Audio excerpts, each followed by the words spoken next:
Yo, what's going on, great people? It's your boy Troy. And this is Trell. From the TNT Unleashed podcast. This is the podcast where authenticity lives. It's where ego dies. It's where we talk about everything, from life to love to relationships to everything in between.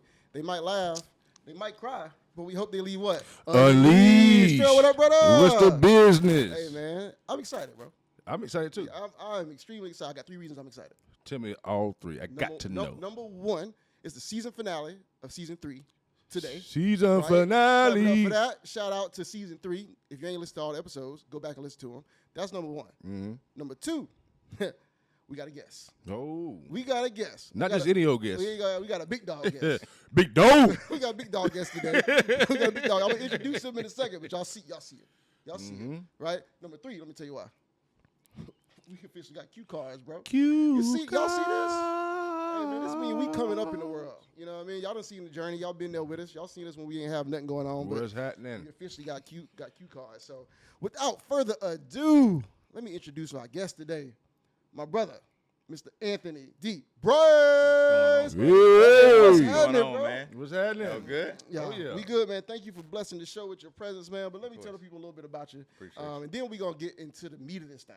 All right, we'll get to the meat of this thing. But this is a best-selling author and a content creator, one of the biggest voices on social media in the self-empowerment space. That's a fact, Jack. One of the biggest voices on social media in the self-empowerment space. So if you don't follow him now because he's going to enrich your life in many, many ways. This brother got, what is this, 8 books?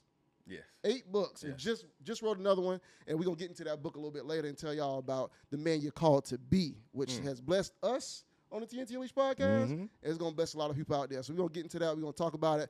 But first, we got to get into our Unleashed Thoughts. All right. Let's get to our Unleashed Thought, man. Let's get to it. You know what I mean? So I'm going to let Trell set this one off. Trell, what's your Unleashed Thought for the day? My unleashed thought for the day is, I was talking to a professional that deals in the boat eating space, right? Uh-huh. And what's becoming more and more common is couples trying to fight through the fact that one of the partners want another partner. My girl got a girlfriend. Yeah. Okay. Can you dig it? Okay. So here's how it works, right? He a boat captain. Mm-hmm. He driving. Very successful man. Uh-huh. Very successful woman. Uh-huh. Early, mid-30s. Okay. Right? So they said to him, they used to date. Okay. Why?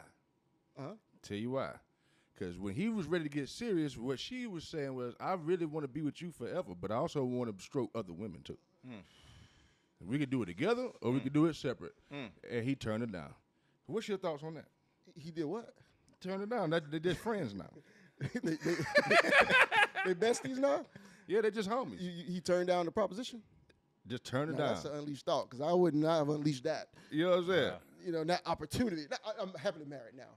But if I had that opportunity back in the day, maybe it's a thing. Maybe it's a thing. What you think? I don't know, man. I actually had a proposition like that a long time ago where she was like, I'm going to get a girlfriend and, we all be together. Yeah. Couldn't do it. Couldn't do it? Couldn't do it, man. I'm like, yeah, y'all come in here. My mama come visit me. I got 2 of them in here. It's gonna be something. It's gonna be so a that was problem. a long time ago when I got that I problem. mean, you had the juice early. You had the juice before it was normal. I don't know if that was the case, but it was interesting to hear. But I'm thinking big picture. That's a lot to take on, man. It's a lot of responsibility. That's the part that people don't talk about. That's a fact, Jack. You being responsible for validating one person's feelings. Yeah, and that's already a job in itself. Just so imagine having doing it for 2. That's amazing. I can't Troy, could you handle that? I can handle it in spurts. That's an honest answer. I can handle it in spurts, but I don't want that much power, quite frankly. Or not power, but responsibility. Responsibility, You know what that's I mean? the word. Because with great responsibility, with great power comes great responsibility, A lot of right? responsibility. I don't want that. I just don't. It's hard. Women hard already. Yeah. I gotta now deal with 2 now. If they wanted to, have an occasional rendezvous, then we can do that. I think that's the way a lot of those start. That's how it they start start like, oh, It man, this is a start good like idea. This is how we gonna keep it. It's not gonna go further than this. Yeah. We know how that go. Eventually, Man, look. it becomes more than that because we human. The cat that had the proposition, I actually agree with though. Okay. I'm not sure if I'm secure enough for that because he was like, I'm gonna be worried about every time you hang out with your homies, your friends. That's honest. You know what I'm saying? Yeah. He was like, I can't really handle that. Yeah. I can't trust that there will be structure. Yeah. To it. Yeah. You feel me? He was outside all the time. You know, she going to hang out with her girl to go to dinner. Yeah. And it could be something. It could be anything. Anytime. Anytime. Yeah. Any place. Yeah. You I can give use him the same bathrooms. You can use the Any same place. everything. That's real though. It is real. That's real. The fact that he admitted that that's the case, so most guys that try to play hard, like, you know what, I'm good, I'm not worried, I'm secure, but on the real, I think that's the only reason why they still homies though. Yeah. Because he was honest. And he was real. Because you could have tried it. He could have messed it up. Yeah. First of all, you need 2 subscriptions to hymns just to even keep up. 3 subscriptions. You know what I'm saying? But the fact that he was honest about it, I think is why they was cool, because that's what made the question be asked. Yeah. Because you could tell they were super tight. cool. Yeah. Yeah. You know what I'm That saying? makes sense. Yeah, but I think that's my unleashed thought for the day. That was unleashed. I ain't know it was gonna be that unleashed. I ain't know that's where we were going. That's where it went. That's where it went. Ain't no rules and regulations here. So listen though, I want to jump on my unleashed thought because we talking about boats. And so y'all ever been in the middle of the water without a captain? In the middle of a lake or a river? I seen it on Naked and Afraid. Oh, well, let's just say Black Boat Weekend. I was on a boat and thought I had a captain, but the captain wasn't captaining. Oh, man, when I tell y'all, this might have been the worst boating experience I ever had in my life. Number one, she's about 3 hours late. I already tell you where that. Goodness. How are you 3 hours late to the boat? to your boat. To the boat. Y'all waiting. We waiting in the sun. It's hot. It's like 100 degrees, right? Well, number one. So she get there. Now we pull off, and we on the boat. We riding. Man, we get to a dead end on the lake. How you get to a dead end on the lake? When did the lake run out? Lake ran out. We like literally about to drive into somebody's house. It was a dead end. Run out of lake. And then the water just dropped. Like, so the water like got real shallow real fast. Yeah. I was like, oh shit, we about to mess some shit up. Yeah. It's about to be a problem. So we like reverse it. Long story short, she didn't know where she was going. Didn't know how to use the navigation system. I don't know how we got this referral. Don't ask. Wow. That's a whole nother story for another day. Now, there's more. Oh. There's more. There's more. more. Okay, I got to know. So then we finally get out. We got our phones out trying to figure out how to get to the spot where the people at. Yep. So we finally get there. We get to the spot. It's just boats everywhere. She can't have dry the boat. You know what I mean? So we tie up to this other boat. Right? And mind you, this is her boat. This is expensive. Her boat. This is expensive piece of property. Yeah. Right? Yeah. Expensive vehicle. How many of y'all on the boat? It's like 8 of us on the 8, boat. okay. We don't know shit about boats. Boat, okay. Right? And so now we tied up to these other boats, and she just get missing. She is somewhere partying. We don't know where she at. We don't know what she doing. They want to move the boat at one point. We can't move the boat. So people mad at us because we tied up to their boat. We don't know what to do. I'm not touching this Right, boat. right. So that's strike. That's what, 3? Yeah, that's about 3. Yeah. All right, boom. Nah. So we finally moved the boat, and she was driving it, and this other boat like ran. This other boat ride behind us, like got too close, right? She goes the freak off on them. There was a boat right behind. Oh, but yeah, because we in traffic, right? Yeah. And she goes, oh, I'm talking about start cussing these boys out. Now, mind you, what position does that put us in as a bunch of men on a boat? Yeah. We don't know her like that. Yeah. But she cussing men out. I'm like, please get us out of here. Hey, fellas, it's okay. Yeah. It's okay. Now I got to fight over somebody Right. that can't even else. navigate the boat. I'm like, come on, man. All right, so that's number 4. All right, we're supposed to have lunch served on the boat. Okay. All right, there's more. Wait, there's more. We're supposed to have lunch served on the boat. Do you know what she had for lunch? What you have lunch? Lunchables. Like, you talking about Lunchables that you No, get kids? I'm not lying. I'm talking you about get the the pizza ones too. She had to, You gotta make the pizza. you gonna have to put it in the microwave or something. No, it's Lunchables on the boat. At least we 40 plus. Everybody 40 plus. It's Lunchables on the boat. I'm like, who? That's I'm fake. curious of the price. That's fake meat. Y'all had to pay that. Bruh, it was bad. Okay. It was bad. I mean, Whatever it is, it was too much. whatever It it was is, more than we need $7. some more money. Yeah. Back. back. But then here go the last thing. I'm gonna let it go because it's a long unleashed thought. Driving back, so we finally got there. Driving back, man. I'm sitting there looking at my phone because by this time we tired. Whatever. It's getting dark, right? She must have drove into the biggest wave she could find. Because all I know is I looked up, bro, everybody on the boat just soaking wet, bro. Just she done drove into you ain't supposed to drive a pontoon boat into waves like that, right? Oh, she just drove right into that. I thought you about to say y'all turn over. No, see, luckily we didn't turn over, but the water was all rushed onto the boat. You know, we don't like to get wet like that. I don't like that. I don't like that. You know what I mean? I can swim, but I don't want to swim like that. If we gonna get wet, you gotta have on some get wet clothes, Exactly. whatever. My phone ain't work for a day, bro. I'd rather be in a pool. Yeah. To swim. Man, not a lake. Look, bro. This. So anyway, that's my long unleashed thought for the day. But I just want y'all to know, get you a real captain and do some vetting if you're gonna go out on the boat with these folks because they might kill you. Yeah. They might kill you. So that's my unleashed thought. Oh Over to you, sir. Man, I don't even know where to go. What's your hot take for the day, man? Mine had nothing to do. It's not that deep. It's my opinion. It's a whole different category. Okay. My category is the Clip's new album is probably one of the best albums I've heard in a long time in any genre. Okay. In a long time. I can From top to bottom, one of the best albums I've heard. And it's hard for me to agree with that. So let's unpack that. So Okay. we always have a music segment, right? Okay. Because music heads. Yeah. That's one of my favorite albums that I've heard in years. Yeah, in years, yes. It's super real. It's authentic. It's rich. It is. It's good from top to bottom. Top to bottom. The production is amazing. On point. And it's timeless. Yeah. It is timeless. It's timeless. But I really appreciated Malice coming back. When Malice's verses are cold-blooded. Yeah. Oh, my God. Yeah, that good. pen is I'm talking about sharp. cold-blooded, huh? You know, if you got to go and use a dictionary and a thesaurus to go back, I'm like, you got to listen to their joints, look Yeah. at the lyrics, go back and see the double entendres and all the different meanings what this cat was talking about. That's a fact, Jack. Never So leave be my it. peace All like that. I'm a hotma. Can you dig it? I'm like, what? And then I had to go look up what he's talking about. God, Yeah. there's so many in there. You ain't Khaled. you ain't balanced. Y'all know 500 this. million. Y'all know this hard for me. Okay, I'm listening. This is hard for me because I'm an avid Drake fan, and Okay.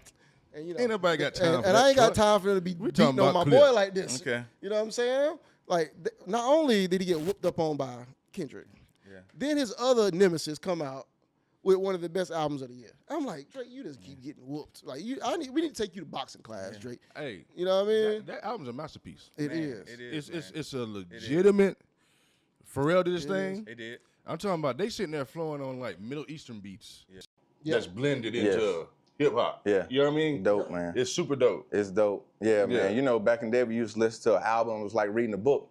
It's like after you finish. That's why people have such a deep connection with the artists back then, because they would listen to an album and felt like, oh, I know them. I know what they've been through. I know who they are. Yeah. It's not just putting the words together and having dope lyrics, which I appreciate MCs too. Yeah. But you felt like you know them. That's why people had that connection with them. I totally agree with you. I'll tell you another thing about Pusha T and Malice that I really appreciate is that they give each other space. If you watch like their videos and stuff like that, when one is rapping, the other one's way in the background. Yeah. Like almost blacked out. Like they not even mixing it up. All up in the You know what I'm saying? videos. Yeah. And the videos don't have no ass shaking in it. It don't. It's just two brothers Yeah. that are spitting. It looked like art, man. It's, them videos. it's art, right? Yeah. And then if you really listen to it, it's not any filler full of cussing. Now you know I love cussing. Yeah. We know. Now I do. We know. You know what I'm saying? Yeah. But I appreciate music that don't use cussing to fill in space. Absolutely. You know what I'm saying? 100%. And they didn't fill in no space with that. So None of that. that cussing was punctuation. Yeah. Like, get the hell off my lawn.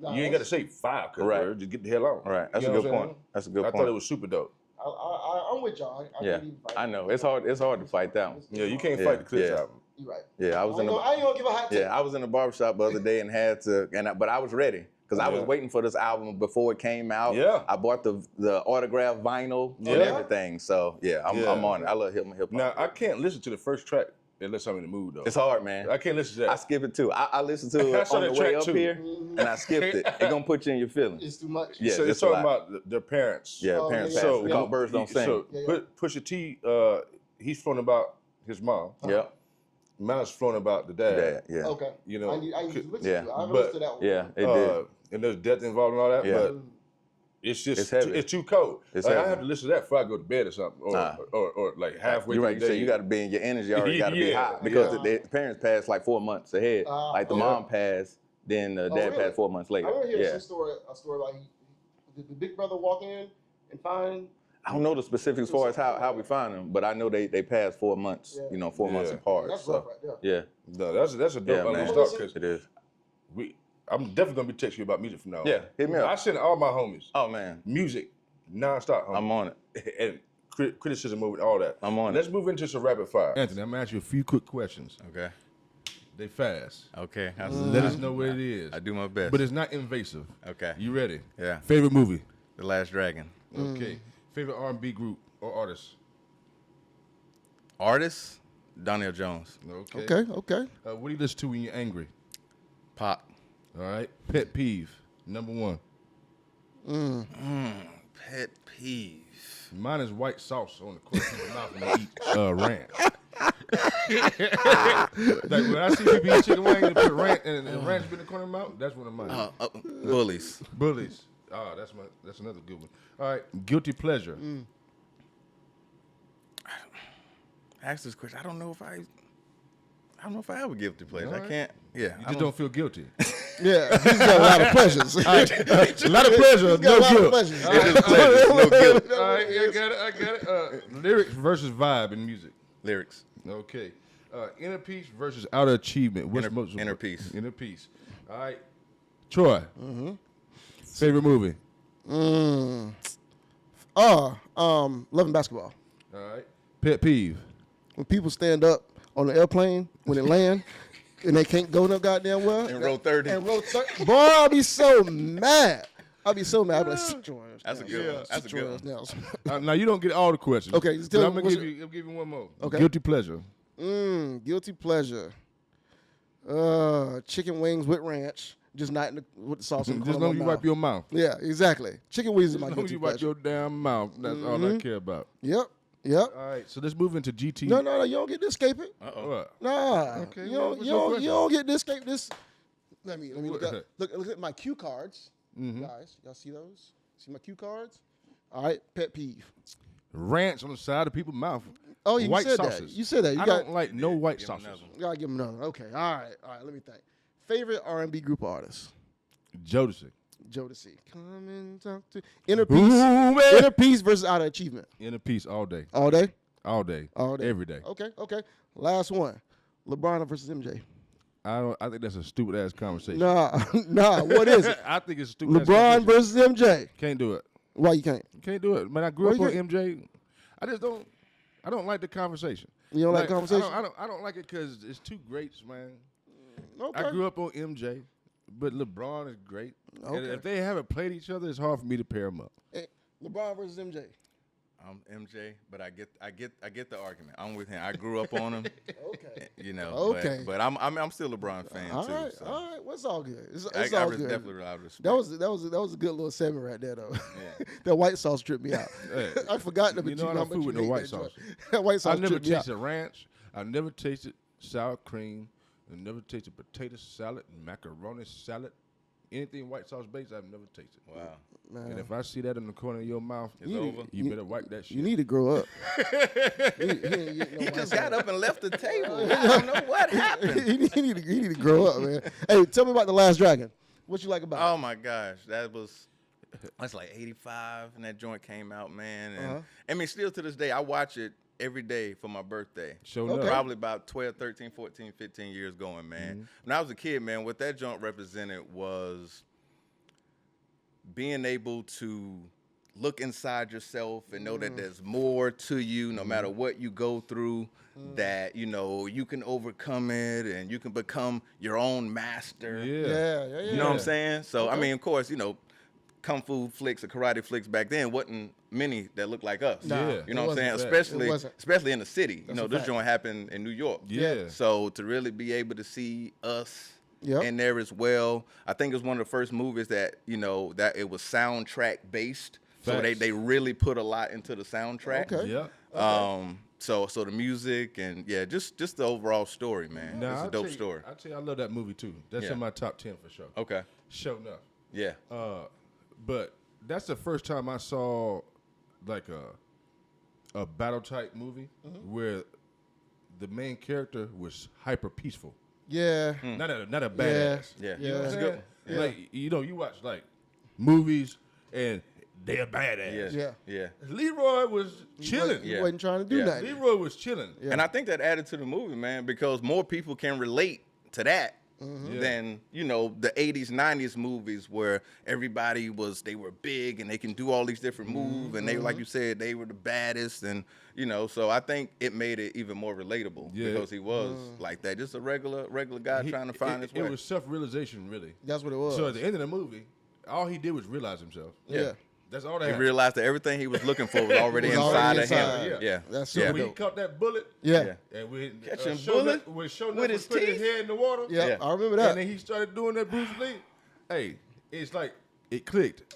Yes. I got all the power I need Yeah. to do whatever I Yeah. got to do. Yeah. And I seen one of your posts. You had a Last Dragon shirt on. Yeah, I did. You I had the did. Last- Oh, So man. now it's coming to Yeah, man. This your joint right Yeah, here. man. That joint is stuck with me for that reason. Yeah. So did his self-control help you too? Because he had plenty of reasons to whoop somebody's ass. He did. Like 4 or 5 different times. I'm talking did. about Shonuff came in, messed up his parents' pizza shop, came to the dojo, and did this and that, the third. Yeah. Yeah. And he still got a fine woman trying to bag him. Yeah. And he didn't have time for that either. Yeah.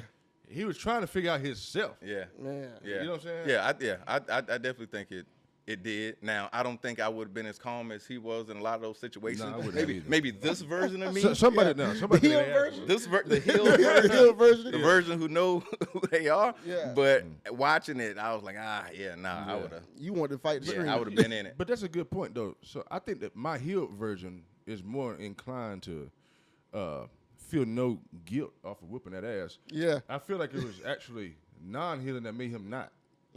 So like at the end of the movie, when he found himself, which is like kind of synonymous with healing, ain't nobody gonna mess with that pizza shop again. Yeah. He gonna whoop that ass. Yeah.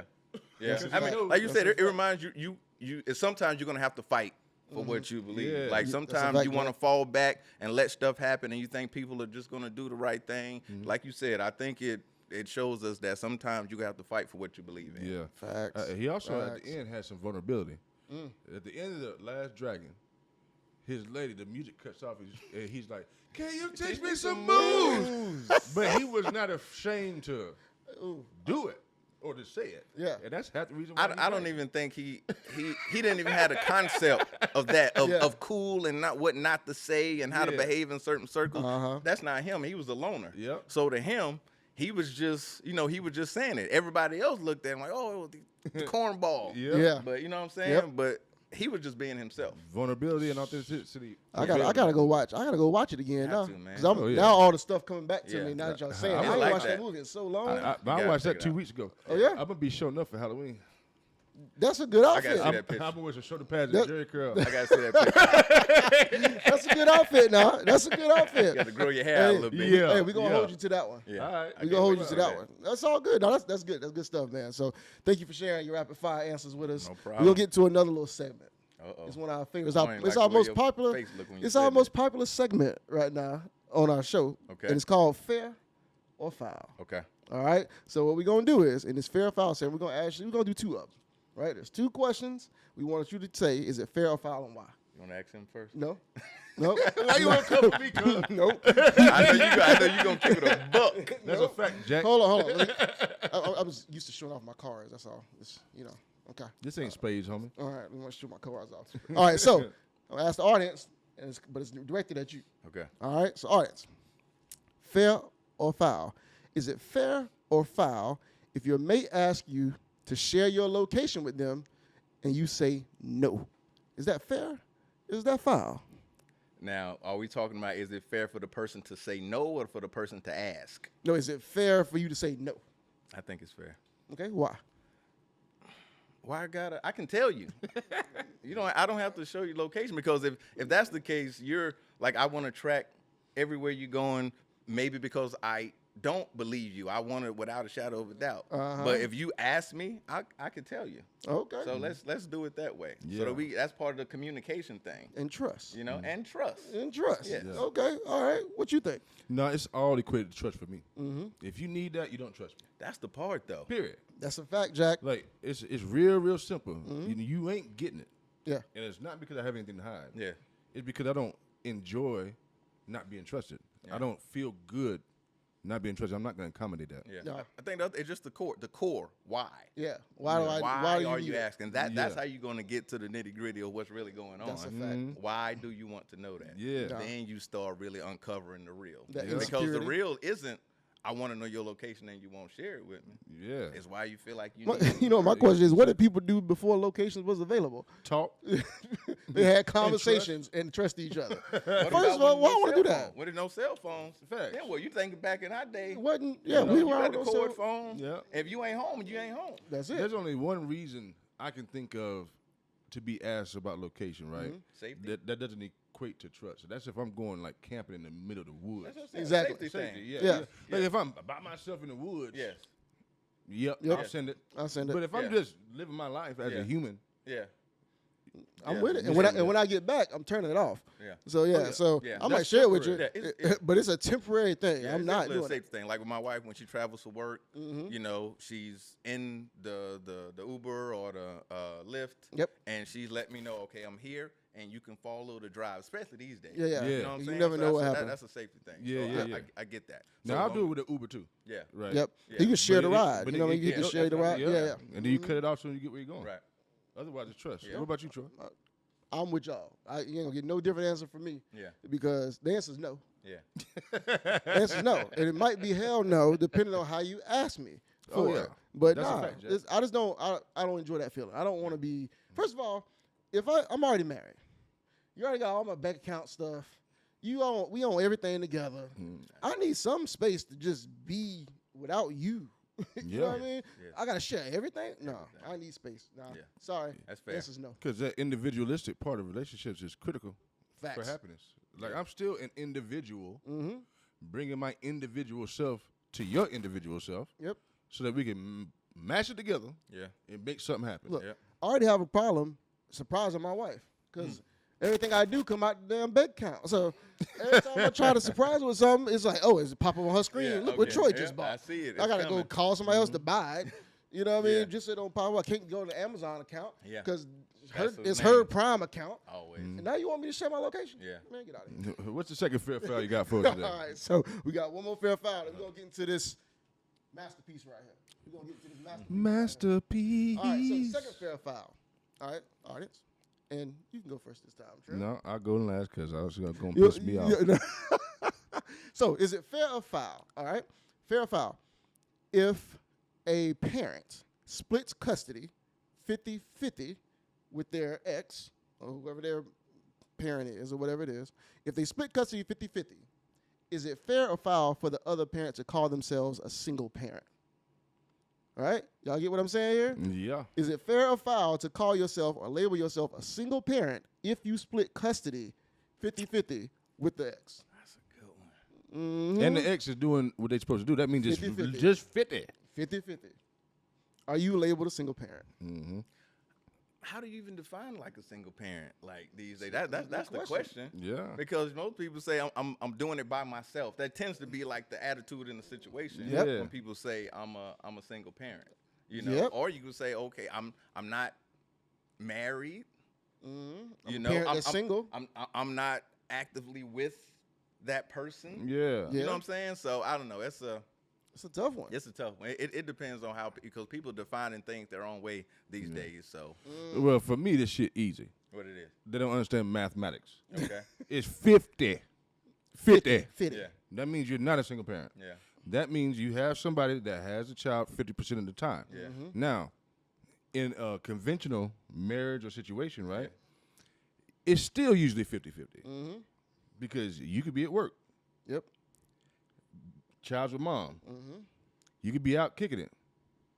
She could be out kicking it. Yeah. She could be out on a trip. It all adds up, if it's right, over the course of time to be about 50-50 anyway. I agree. You know what I'm saying?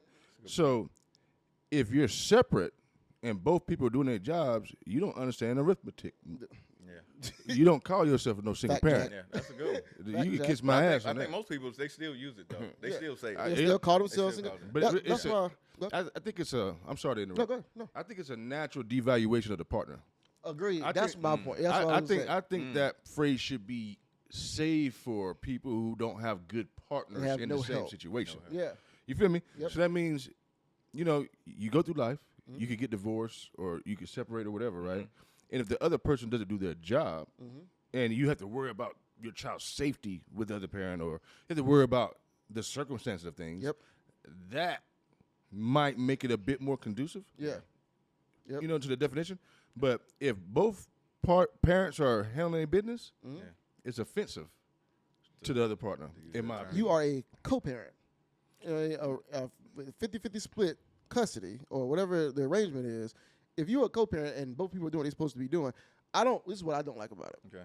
I don't like the idea, because I think some people use the word single parent as a way of getting some sort of empathy or sympathy for their situation. Yeah, that's a lot of times when I hear it. Right? And I'm like, oh, I'm a single parent. Yes. I ain't got... Yes, that whole tone. You see what I'm saying? Yeah. And I'm like, if that is 50% of the time, you're not a single parent. Yeah. You know, you are a co-parent. Yeah. It's also highly manipulative because guess what else comes with it?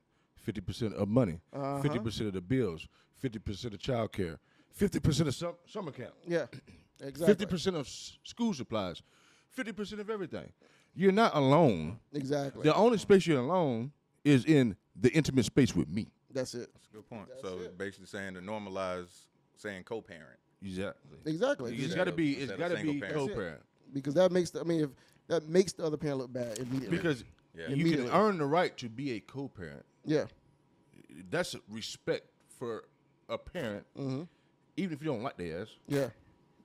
But you call yourself a single parent when you have a partner that ain't doing what they're supposed to do. Yeah. Facts. There needs to be that defined in my book. I guess it implies that they're doing it by themselves. That's pretty much And what that's y'all the saying. and that's the problem I have. If you're not doing it by yourself, don't act like you're doing it by yourself. No, that was good. That was Yeah, let's get into Anthony, bro. man. Let's get into Let's it. get into bro. Anthony. Let's get into into the it. book. Let's get into your journey, bro. Man, this is gonna be so rich of a so much of a conversation. It's gonna be a rich conversation because you have rich content. Thank you. You got rich books, Thank you. right? You got a platform that you've built from scratch through authenticity, Yes, sir. right? Which we respect here on the TNT Unleashed That's a fact, podcast. Jack. Yes, So sir. through being who you are and then having a desire to enrich the people, Absolutely. right? Empower the people. Yes, sir. So I love that. So let's start a little bit about your desire to write the book. What made you want to write the book? Okay. And then let's talk a little bit about, maybe what was the journey like when you wrote the book? Okay. When I first got into this space, men was who I wanted to empower in the first place. Okay. I was thinking about who would I want when I was coming up? Who would I need? Somebody to show up like that.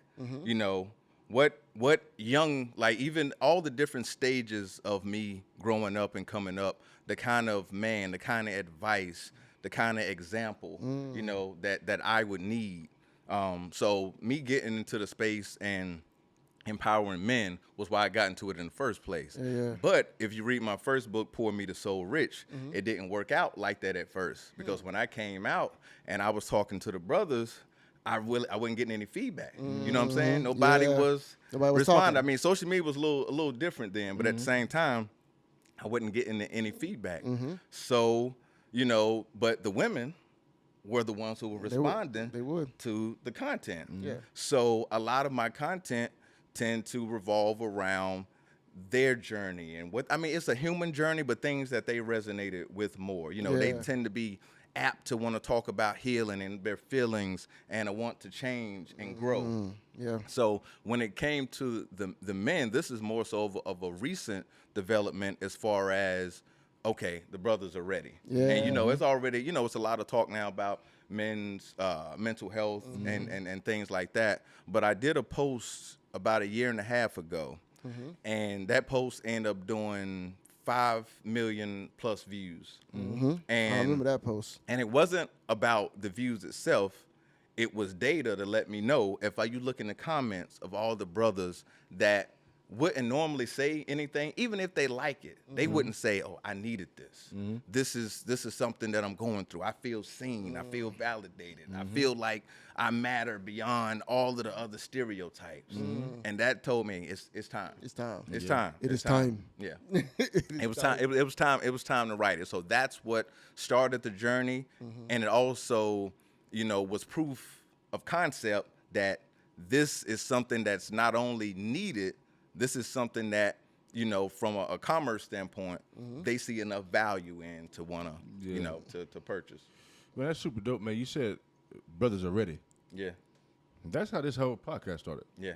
Facts. Ironically, Troy and I would have conversations that we've not heard before. Right. Or maybe we were a bit more ready, Yes. you know, than we were. Yeah.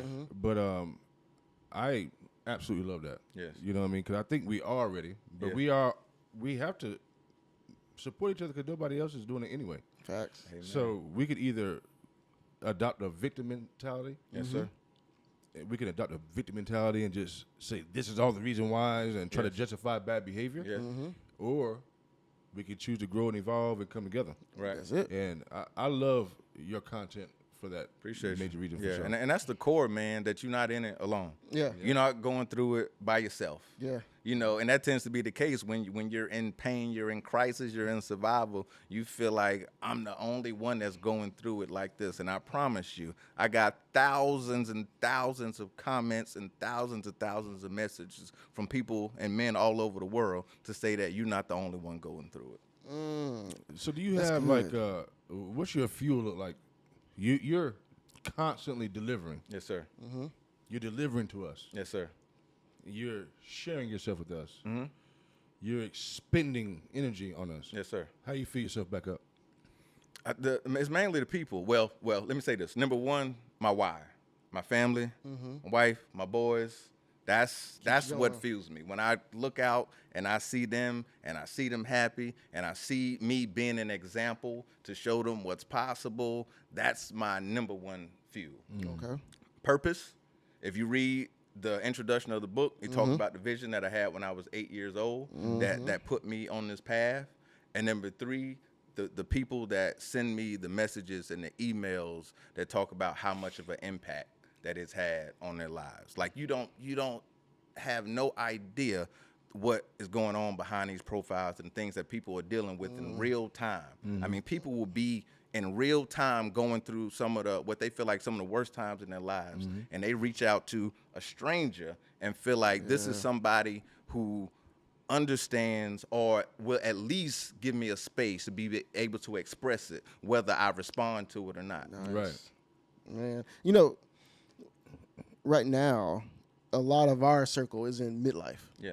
right? Yes, sir. So we're kind of in this space of a lot of change all at once. Yep. And we've got 2 episodes called Mr. Midlife Crisis. Okay. Right? Okay. And so here's what I want to ask you a question, but I want to kind of lay the table for it. Is what I'm noticing is people in our circles, in our community that are going through midlife have not been taught or prepared on how to handle it, right? All the changes that happen with you internally, mentally, and then physically, you start having changes that you like, Yes, sir. this ain't.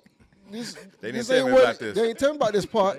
You know what I'm saying? Then Yeah. you might be having some career changes. You Yeah. might be, you know, at your peak of your career. We've talked about this a lot of times, but I want to understand from you 2 things.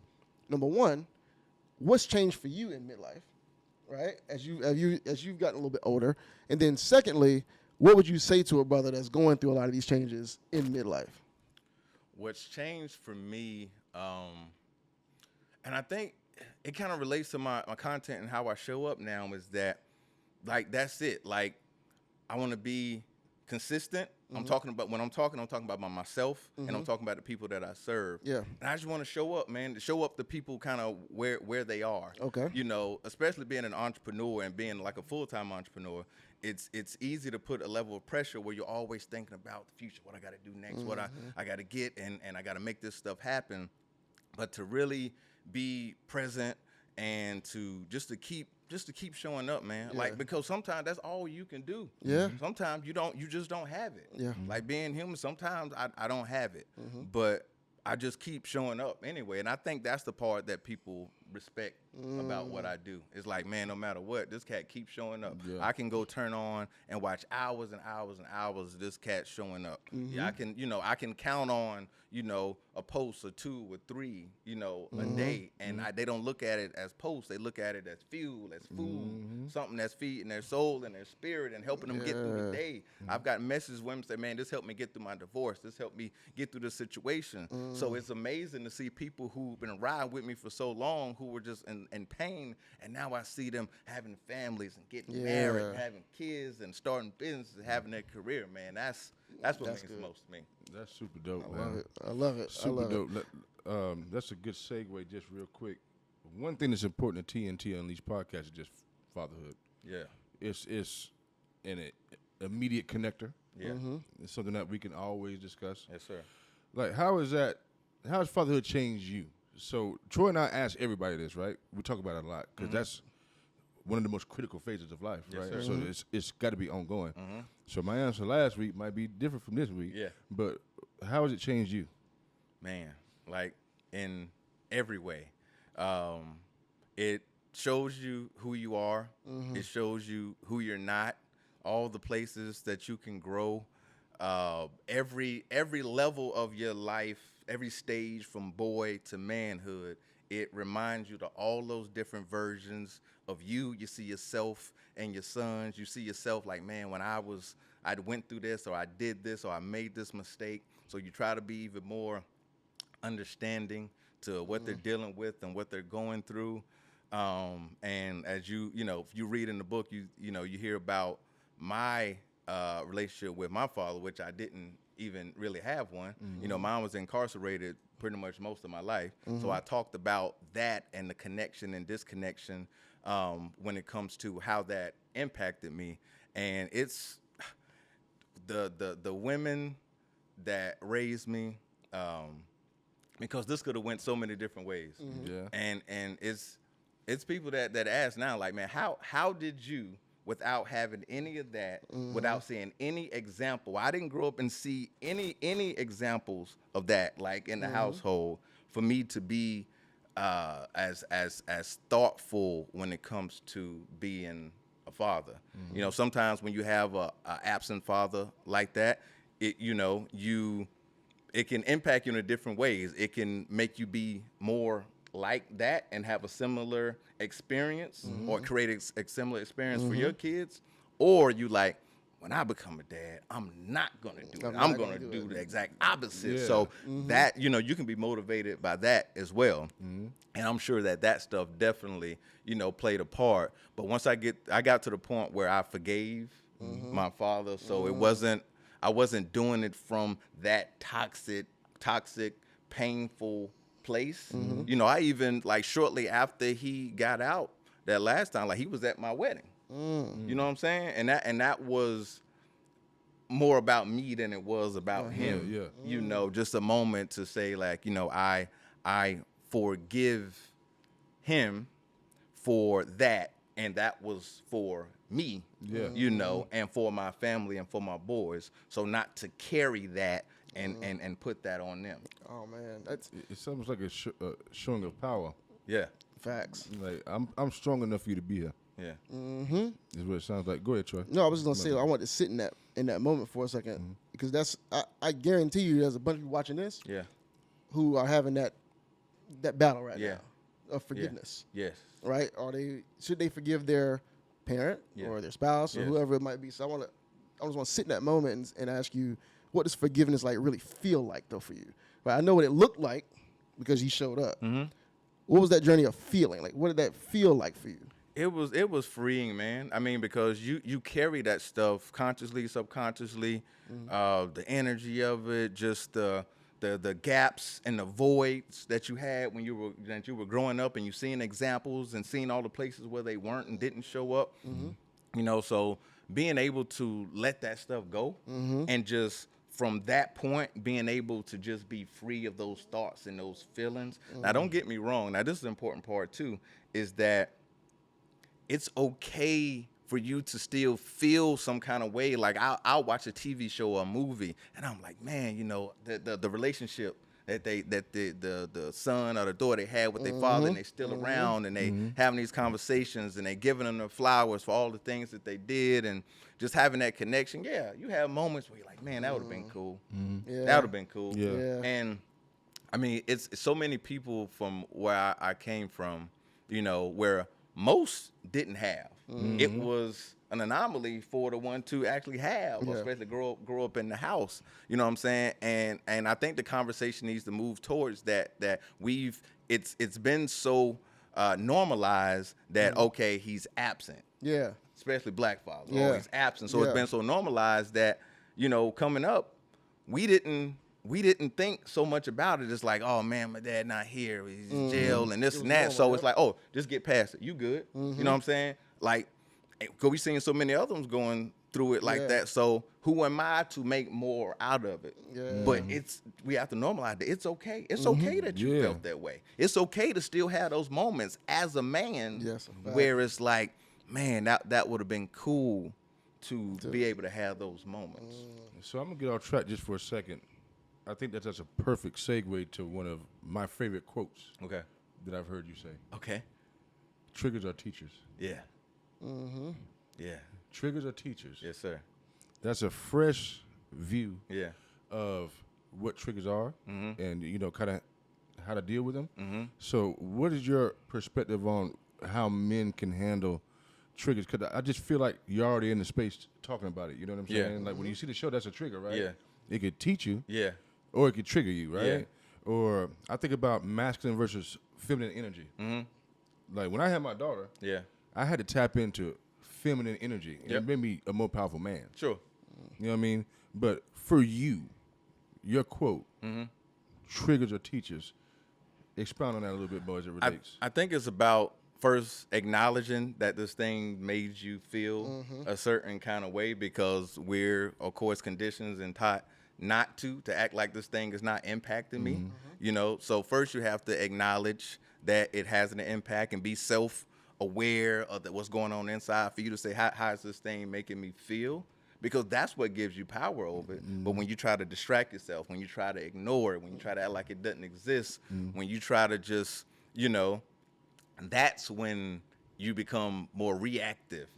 You know, you're reacting to, I'm triggered, you know, something happened. I got some emotions, I got some feelings, and I don't know what to do with it because I've never dealt with it. I've never been taught or even taught myself how to deal with it and how to process it. You know what I'm saying? So, but they teach you, like, if you're triggered by something, it's for a reason. That's a fact. Yeah, right? it's letting you know that in this area, at this point, at this thing, it's impacting me in the inside. That's making me feel some kind of way. Whether I can express it or not, it's making me feel some kind of way. Triggers are teachers. Triggers are teachers. Y'all hear that? Put it right Triggers down. are teachers. Troy, how have triggers taught you some things in recent life? Let me tell you something. I just started learning about this stuff, you know, a few years ago at the GT, right? At the Golden Table, where we have these conversations, these rich conversations. And when I tell you, like, it made me have to go and understand why they existed, number one. So first understanding what a trigger was. Then understanding where it came from and why it exists. And then understanding how to navigate it when it comes about has made me a better person. Absolutely. Right? Because I would be acting you know what sometimes about some stuff because I didn't know what it was about. You know what I mean? Yeah. So that's how it's kind of helped me, like, these days. It's like now, like, I do a lot more self-reflection first. Absolutely. Whenever my nervous system feels something. Yeah. And I'm like, this don't feel good. Yeah. I go explore it now. Yes. I used to just be trying to find a way to get around it, numb it. Yes. Go do something else, take your mind off of it. I wanna learn about it now. I'm like, where this come from? What my daddy did? What my daddy did? And that's the thing about it. The trigger itself is 99.9% of the time is not about the thing that's triggering you. It's the core. It's the layers that's under that. That's where the growth happens. Look, it leads me to another great quote from the book. Number one, hold the book up again. Okay. Just make sure I want them to see it as many times as possible. All right, go get the book. Now, there was a quote in this book that really struck me too. Okay. He had a good one too. Okay. I want this one right here. Said, "What you don't deal with will deal with you." I ain't gonna ask a question. You just talk about it. What you don't deal with will deal with you. Yes. What inspired that? It goes back to a quote that I heard a long time ago that says, emotions may go unsaid, but they never go unexpressed. Tell me more. And that's what that's about, meaning that you can feel a certain way and not say anything ever, but eventually it's going to express itself in one way or another. And usually if you don't, you're not going to have much control over how and when it does express itself and come out. Mm-hmm. So that's mainly what that means. That it's going to come out. Like it's going to deal with you. It's going to deal with the attitude. It's going to deal with the energy. It's going to deal with your emotions. It's going to deal with your triggers. It's going to deal with your health, your emotional state, your peace, everything. Yeah. And especially like you talked about at this stage, at this age, Yeah. everything has an impact for everything. You get up feeling stuff and you realize how you think and how you feel, how much that impacts you on every level. Yeah.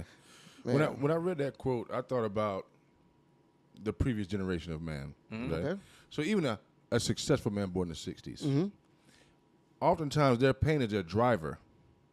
Okay. So it'll drive them to a level of success, right? But then it then becomes a rock and a boulder. If you don't set it down, if you don't set it down, it becomes your nemesis. So the same thing that drove you to get where you're trying to go, which is pain and suffering or wherever it may be. Wow. I've seen a lot of people in our previous generation use that to get to a certain point, but then families suffer, relationships suffer because it becomes the nemesis. Because you boulder. got to put it down at some point. Yeah. You got to figure out how to put it down. Yeah. And if you don't pull it down, your fire becomes that boulder on your shoulder that weighs you down. Hold on your shoulder. Boulder on your shoulder. I Okay, like you it. dig I got another quote for the next book. The boulder on your shoulder. I got it. I'm put that in there. I'm Boulder put on that your in shoulder, there. yeah. Go ahead and put that on Nah, there. that's a good one, man. I love it. I love it. Yeah. I got another quote. Okay. I'm sorry, but I was reading the you book good, bro. and I got a lot of quotes and I want to talk appreciate about it. them. Yes, sir. Right? I want to talk about them. So, this is one that I think people don't realize, and they're starting to realize it because we're talking now. Okay. But what you said was, every man carries a burden the world would never see. Every man carries a burden that the world would never see. What inspired that quote? And just talk to us about it. I did another post a while ago, and that joint, it got over 1 million hits. And I seen a video where this older gentleman was talking to this younger gentleman, and the younger gentleman asked, "What's one thing that you wish women understood the most?" And the guy said something to the extent of, there are 10,000 thoughts going through a man's head daily that you will never even know about, that he'll never say. So that's what made me think about, hey, there's the internal battle and the internal conversation is a big driver in what inspired this book. For myself, I had a lot of brothers that was around me going through divorce, going through relationship, going through just all kind of things.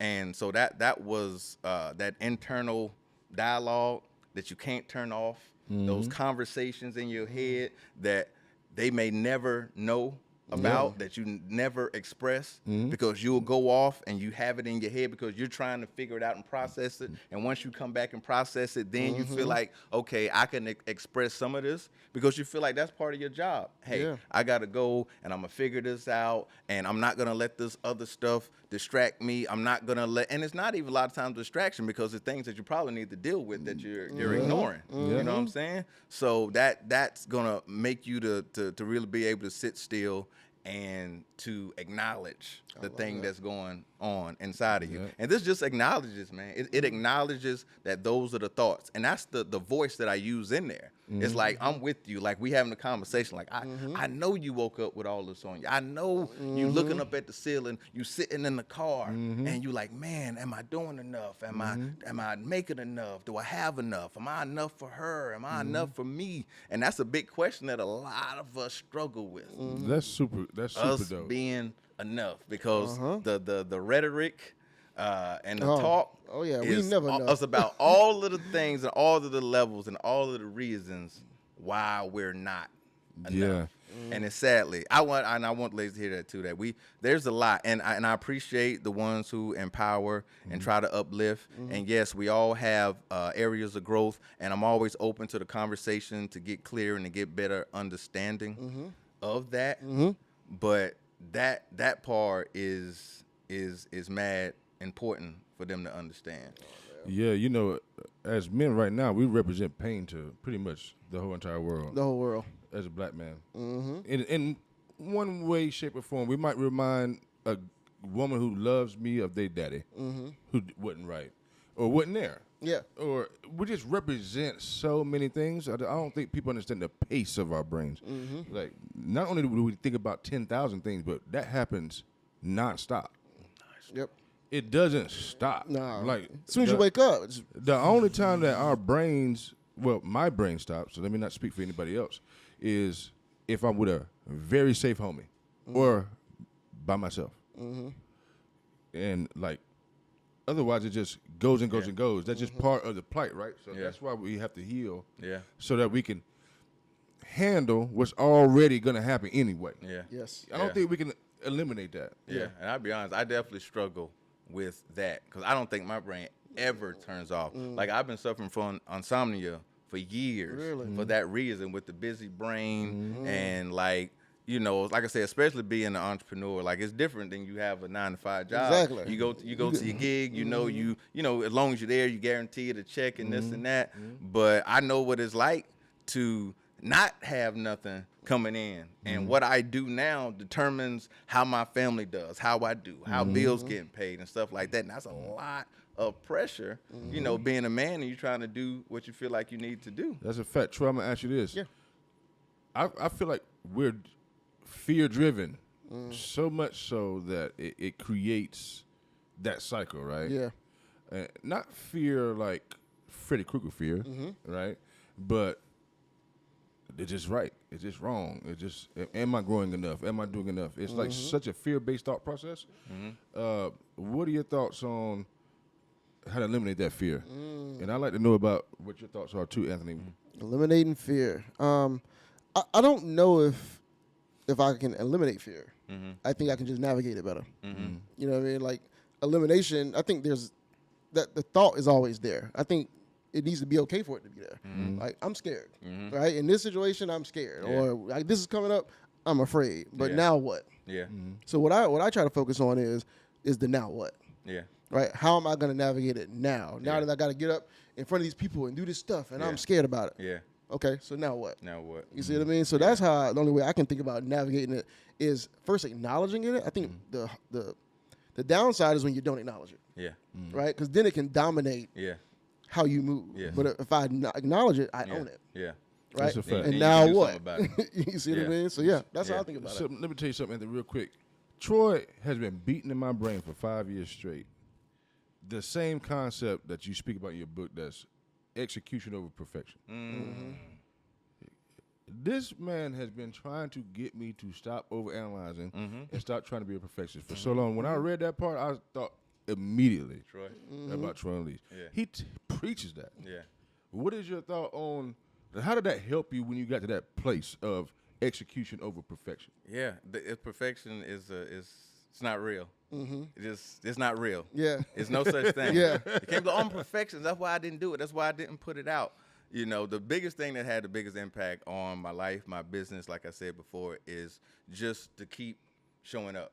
Like, Jordan, no, I'll have a concept today, an idea, and I have a book in a week. Yeah. I've been written a book in 2 weeks because I don't sit on anything. Crazy, if God put it on my spirit, He do put it. it on there for a reason. So I'm going to be obedient to that and put it out. And what it does, or if it sells, or the one person it helps, that's what it's about. That's super amazing. That's real. That's good, man. Look, so if you heard when we introduced the show, we said this is where authenticity lives, and it's where ego dies. Yes, sir. Right?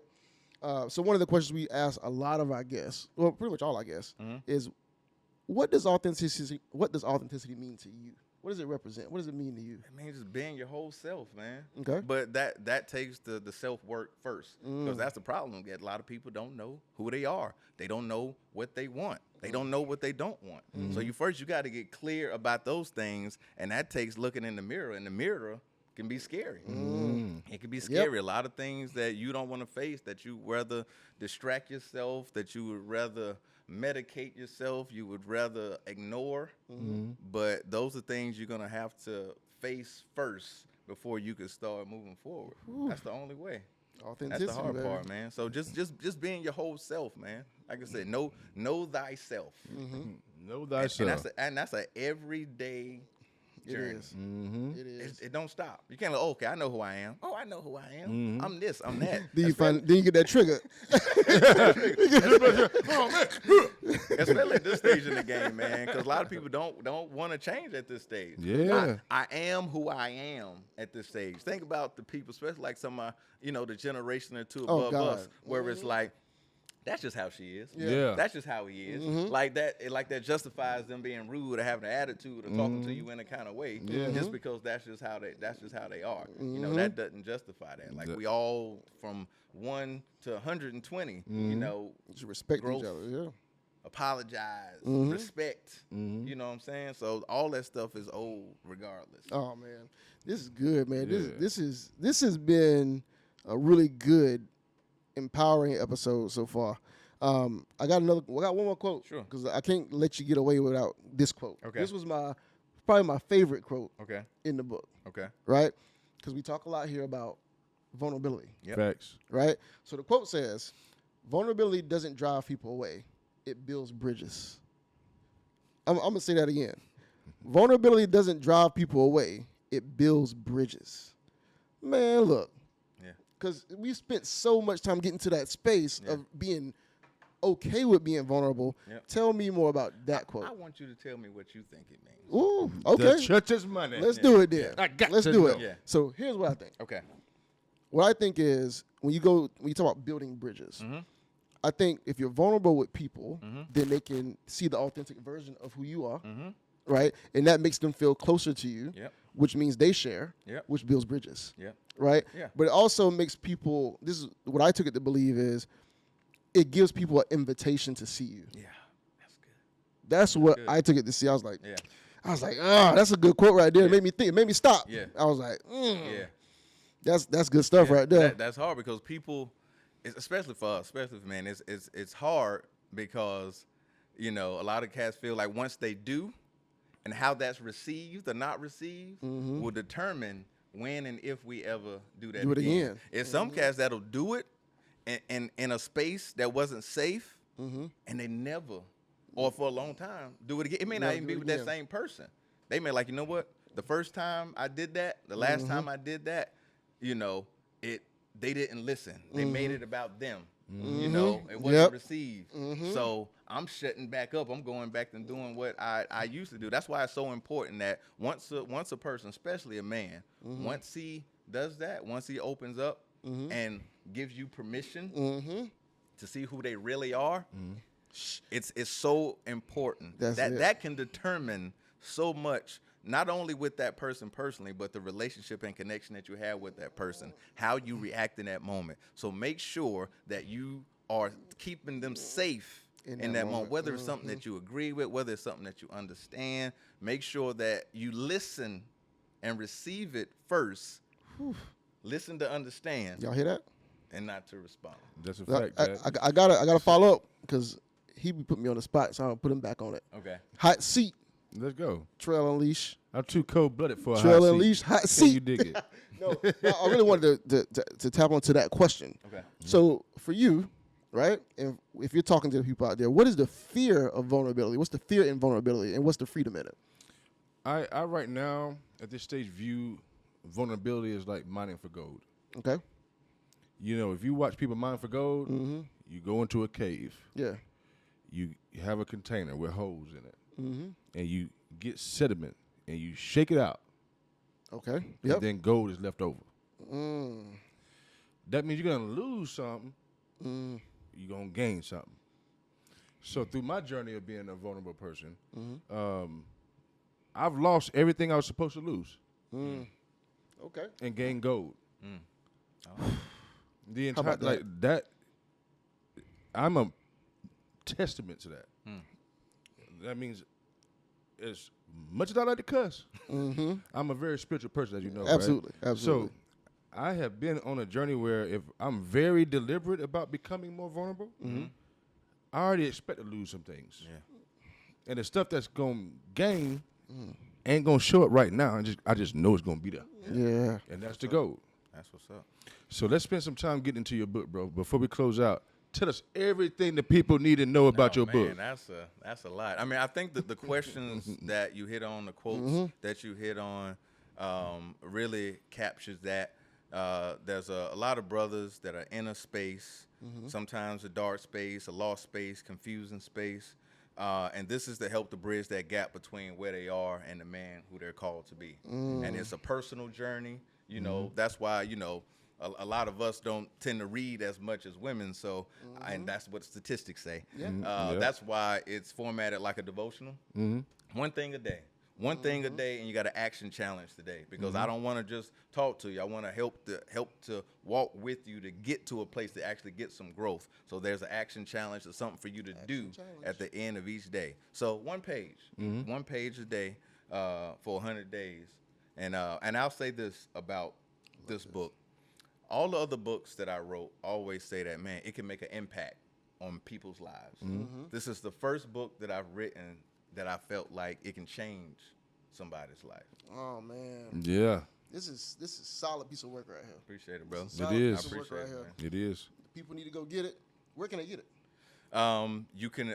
It's on Amazon. You can go to shop.anthonydbrice.com. It's in there. It's on TikTok Shop as well if you're on TikTok. So yeah, man, definitely go pick it up, man. And if you are a wife or sister, cousin, or whomever, and you got a man that you want to empower, you want to give him something to help him get to where he wants to be, to show that you see him beyond just what he does, and you know that he just needs a little umph, a little belief, a little faith, this is the book for him. That's it right there. Where can they follow you at?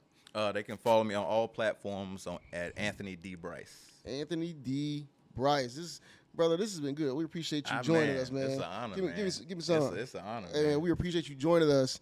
And Trell, Yo. this has been one of the best interviews we've done. That's a fact, Jack. This is good. All of them have been good. Don't gas me. But man, this has been one of the best interviews we've done. It's worth it me start singing. Please don't. Don't start. This is the part of the episode where we get off because he starts singing. Okay. Come and talk to me. So, I really last thing, and we're going to wrap it up. Last thing. Okay. All right? So, you got a brother sitting right there on that couch. He right there. He down and out right now.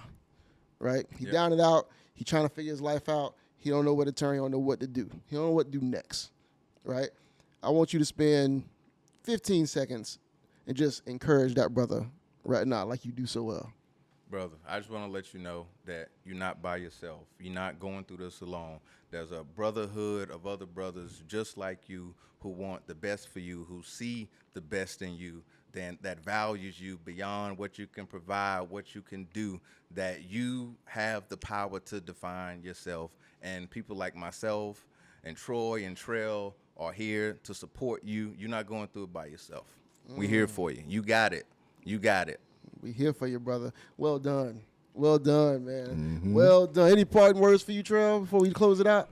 I love you all. It's that time. It's that time. Love you. Y'all go get the book. Hey, go get the book immediately. I got to get us off the screen before he starts singing even more. Go get the book immediately. Follow my boy. Thank you for being a part of the podcast, brother. Appreciate y'all, Listen, man. this has been the TNT Unleashed podcast. Unleashed. Again, this is the podcast where authenticity lives. It's where ego dies. It's where we talk about everything, from life to love to relationships to everything in between. You might laugh, you might cry, but we hope they leave what? Unleashed. Peace.